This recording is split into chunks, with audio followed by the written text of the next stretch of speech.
राधे राधे प्यारे भक्तों, मनुष्य के बारे में कहा जाता है कि अगर वह गिरना चाहे तो असुरों से नीचे गिर सकता है और उठना चाहे तो देवताओं से ऊपर उठ सकता है। मनुष्य ही सृष्टि में एकमात्र प्राणी है जो परमात्मा तक की दूरी तय कर सकता है। और ये मैं नहीं कहता, हमारे शास्त्र कहते हैं। श्रीमद् भगवत गीता के बारे में कहा गया है, एकम शास्त्रम देवकी पुत्र गीतम एको देवो देवकी पुत्र एव मंत्रो एकम तस्य नामा यानी कर्मापि एकम तस्य देवस्य सेवा। अर्थात एकमात्र शास्त्र जो भगवान के श्रीमुख से प्रकट हुआ है वह है श्रीमद् भगवत गीता।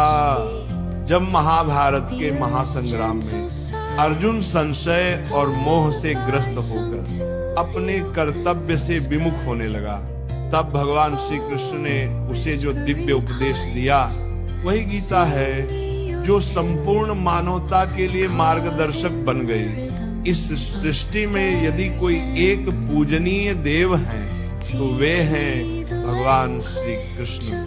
यदि कोई एक मंत्र है तो वह है उनका नाम।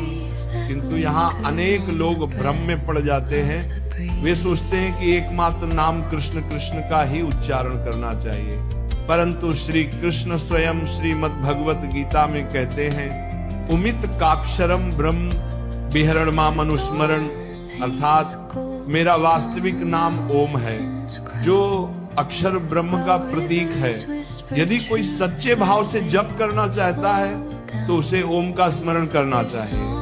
जब श्री कृष्ण अर्जुन को बताते हैं कि सेवा ही एकमात्र सच्चा कर्म है, तब वे उसे कर्म का गढ़ रहस्य भी समझाते हैं। ये सेवा केवल कर्म नहीं बल्कि प्रभु की आराधना है, जो जीवन को धर्म, ज्ञान और मुक्ति की ओर ले जाती है। तो आइए शुरुआत करते हैं। गीता को समझने से पहले, श्रीमद् भगवत गीता के सार में प्रवेश करने से पहले कुछ महत्वपूर्ण शब्दों को जान लेना आवश्यक है। वे शब्द जो बार बार इस दिव्य ग्रंथ में प्रयुक्त हुए हैं और जिनका गढ़ अर्थ गीता में विस्तार से बताया गया है।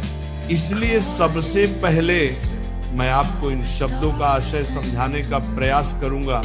जब भगवान श्री कृष्ण ने अर्जुन को श्रीमद् भगवत गीता का ज्ञान दिया तो उन्होंने पहले अर्जुन को उस ज्ञान के योग्य बनाया। अर्जुन पहले से ही एक पराक्रमी योद्धा था, लेकिन केवल बाहरी युद्ध के लिए तैयार होना पर्याप्त नहीं, उसे अंतःकरण के युद्ध के लिए तैयार करना आवश्यक था। श्री कृष्ण द्वारा दिया गया गीता का ज्ञान केवल जीविका के संघर्षों से लड़ने के लिए नहीं बल्कि जीवन के संघर्षों से जूझने के लिए है।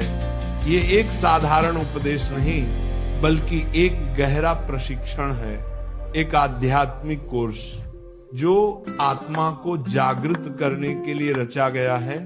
कई लोग ये कहकर गीता को सीमित कर देते हैं कि उसमें तो युद्ध की बात की गई है, अर्जुन को विजय दिलाने की बात की गई है, परंतु सच्चाई ये है कि जो युद्ध गीता में वर्णित है वह केवल कुरुक्षेत्र का नहीं बल्कि मनुष्य के भीतर चलने वाले संघर्ष का प्रतीक है। बाहरी संसार में युद्ध तो प्रतिदिन बदलते हैं, आज कोई विजय होता है, कल कोई और, परंतु इन युद्धों से अंततः ना तो शांति मिलती है और ना ही समाधान। गीता के पात्र प्रतीकात्मक हैं, वे हमारे भीतर के गुणों और दुर्गुणों के प्रतिनिधि हैं। इन प्रतीकों को समझना ही गीता को समझने की दिशा में पहला कदम है। भगवान श्री कृष्ण स्वयं कहते हैं, इदम शरीरम कौते क्षेत्र विदते।